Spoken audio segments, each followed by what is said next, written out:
Welcome to Hasan's English home.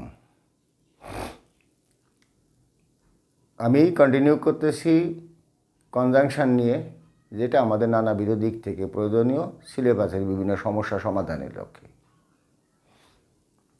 গত lecture আজকে যেটা আপলোডেড হয়েছে, যে লেকচারটা আপলোডেড হয়েছে সেটা ছিল কোরিলেটিভস। কোরিলেটিভস সাধারণত কোঅর্ডিনেটিং কনজাংশনের একটা শাখা। ওরা কম্পাউন্ড সেন্টেন্স গঠন করে।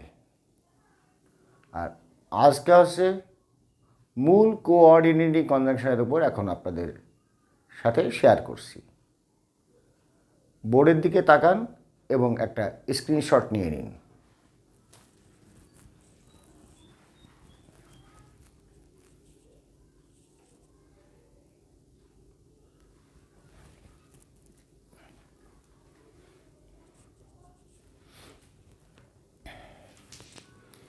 কোঅর্ডিনেটিং কনজাংশন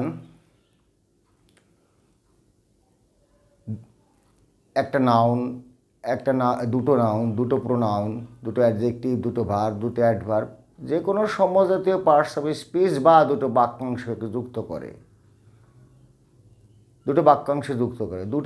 দুটো বাক্যাংশই প্রিন্সিপাল ক্লোজ বা কোঅর্ডিনেট ক্লোজ। দুটো প্রিন্সিপাল ক্লোজকে যুক্ত করার পরে যখন কোঅর্ডিনেটিং কনজাংশন তখন দুটো প্রিন্সিপাল ক্লোজকে যুক্ত করে, তখন হয়ে যায় দুটো ক্লোজ, অর্থাৎ বাক্যের দুটি অংশ দুটোই হয়ে যাচ্ছে কোঅর্ডিনেট ক্লজ। এই ক্লজ নিয়ে বারবার বিভিন্ন সময় আমি আলোচনা করতেছিলাম। আসুন এবার আমরা বোর্ডে লেখাটা নিয়ে আলোচনা করি।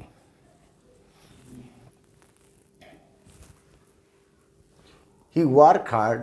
এখন আমি দাগায় ফেলি এইগুলি কনজাংশনগুলি।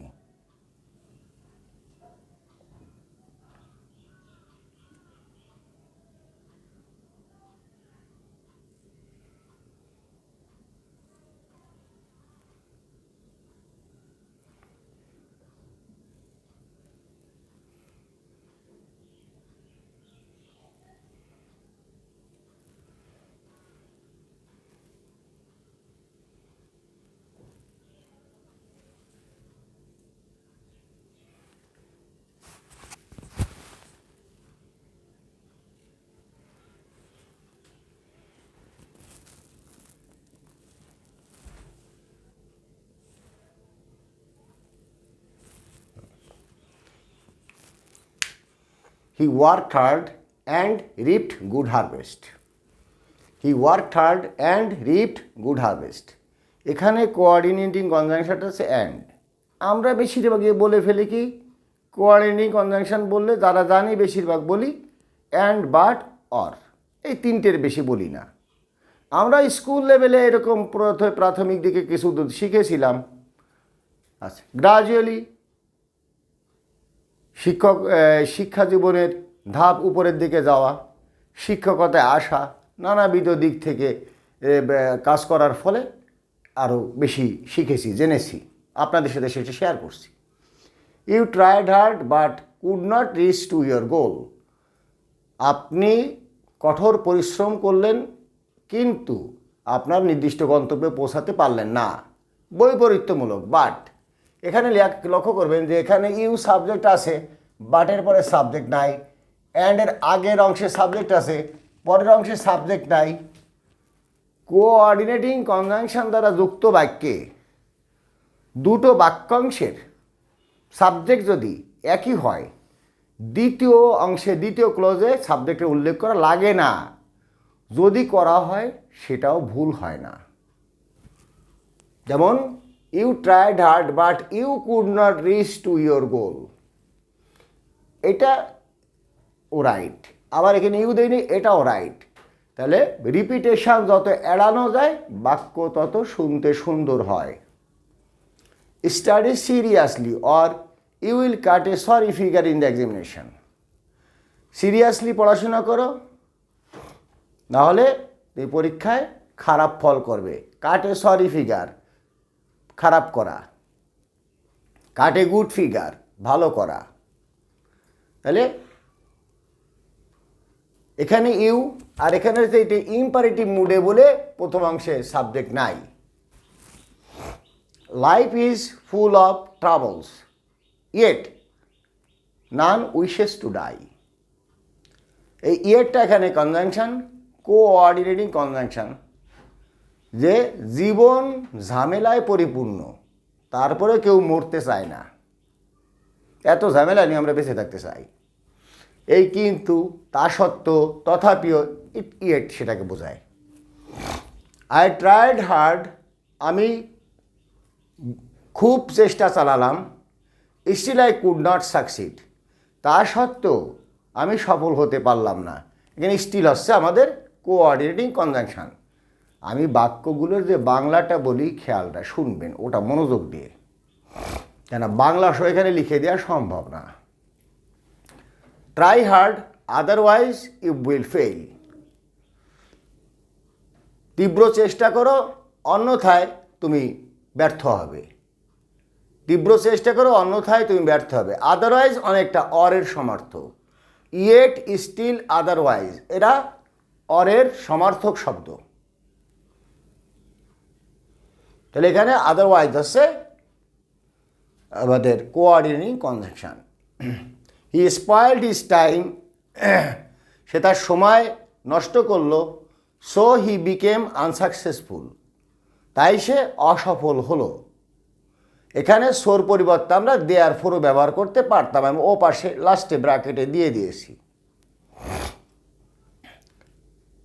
His father works all the day while he keeps lying round the clock.